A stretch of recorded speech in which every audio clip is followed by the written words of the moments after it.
Գրասենյակում խուզարկություն արել։ Չի եղել, դաշինքի խուզարկություններն օգտագործել են, որպեսզի վաղարշապացիները ձայն տան հաղթանակ դաշինքի։ Բայց եթե մարդիկ ավականու թեկնածուներ են, ընդգրկված են շտաբում, ընդգրկված են քարոզչական աշխատանքների մեջ, չի նշանակում իրենց հեղինակությունը պետք է օգտագործեն, որ վաղարշապացիները հեղինակության համար են մարդկանց ձայն։ Գումարի կապված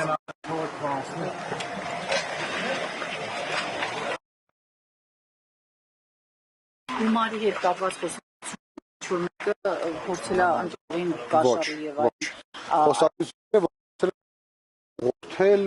իրենց հեղինակությունը օգտագործելով փորձել են ընտրողներին ուղղորդել, որ ձայնը տան Հայաստան հաղթանակ դաշինքին։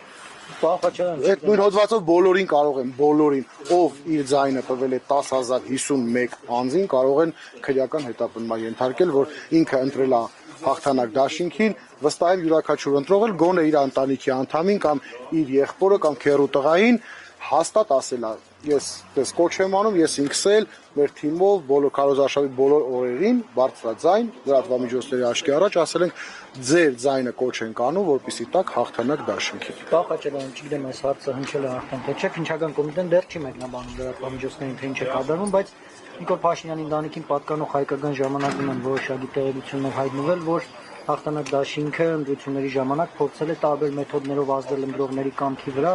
իրենց տեղեկություններով կամ ձայնագրություններ։ Տեղյակ եք ինչի մասին է խոսքը։ Տեղյակ չեմ, փաստաբանները նորից ասում եմ, թող այդ մասով խոսան, տարբեր մեթոդներով փորձել են ազդել, ինչ նշանակում։ Մենք ոչ իշխանություն ենք ունեցել, ոչ որևէ մեկը մեզանից եղել է իշխանական մաս, ինչ որ ազդեցություն ունենա մարդու վրա, ազդեցություն ունենալու մարդուն պարտադրելու, մարդիկ պարզապես կոչ են արել, իրենք ընդգրկված են եղել թիմում, կոչ են արել ձայնը տալ հաղթանակ դաշինքին։ Ինչ կա դրա մեջ։ Ես ասում եմ, կարելի է բոլորին այդ հոդվածով ձերբակալել։ Տեսեք, եթե չկա կաշառքի հոդված, կա մեկ այլ հոդված։ Ձեր գնահատմամբ, արդյոք սա չի նշանակում, որ չեն կարողացել փողի վերաբերյալ ինչ-որ բան գտնել եւ կարճել են մեկ այլ հոդված։ Եթե դա լիներ հակակոռուպցիոն կոմիտեն չէր զբաղվի։ Իհարկե կզբաղվեր հակակոռուպցիոն կոմիտեն, շատ վաղուց կլիներ այդ ձերբակալությունները, ոչ թե վաղարշաբաթի ընտրությունները տեղի ունեցել նոյեմբերի 16-ին, որ հիմա արդեն փետրվարի 11-ն է, անցել են ամիսներ։ Եթե որևէ փաստ իրենք ունենային, շատ վաղուց ձեր ասածը կլիներ ձերբակալություններ, քրեական գործեր, հակակոռուպցիոն կոմիտեն, այսինքն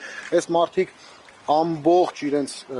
ուժային կառույցները, ԱԱԾ, ոստիկանություն, քննչական ուղղել են մեր թիմի դեմ եւ կարողացել են միայն բացահայտել, որ ինչ որ մեկը ուղղորդում ասում ախպեր ջան, գնացեք ձայնը տվեք հաղթանակ դաշինքին։ Այսինքն ստացվում է, որ ձեր գնահատմամբ իշխանությունները ընտրությունների առաջ վախենում են, օրինակ ինչ միացնում ընդդիմադիր այս դաշինքից, որ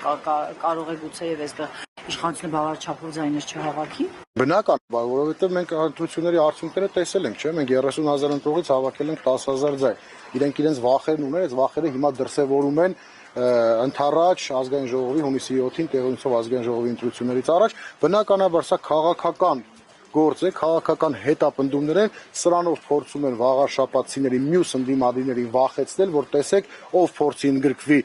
նախընտրական քարոզչությունների մեջ, ով փորձի իր կարծիք հայտնվելու է այս օրում։ Սա նաև ուզում են իրենք այս վախի մթնոլորտը տարածել նաև ամբողջ Հայաստանի Հանրապետությունում, բայց չեմ կարծում սա իրենց համար ցանկալի արդյունք ամեն դեպքում տալու, սա հակառակ արդյունքն է տալու, մարդկանց ավելի ջղայնացնում են, ավելի գազազացնում, ավելի իրենց ստոր կերպարը բացահայտում են։ Չնայած իրենց ստոր կերպարը բացահայտելու կարիք կարծում եմ այլևս չկա, շատ վաղուց բացահայտված է։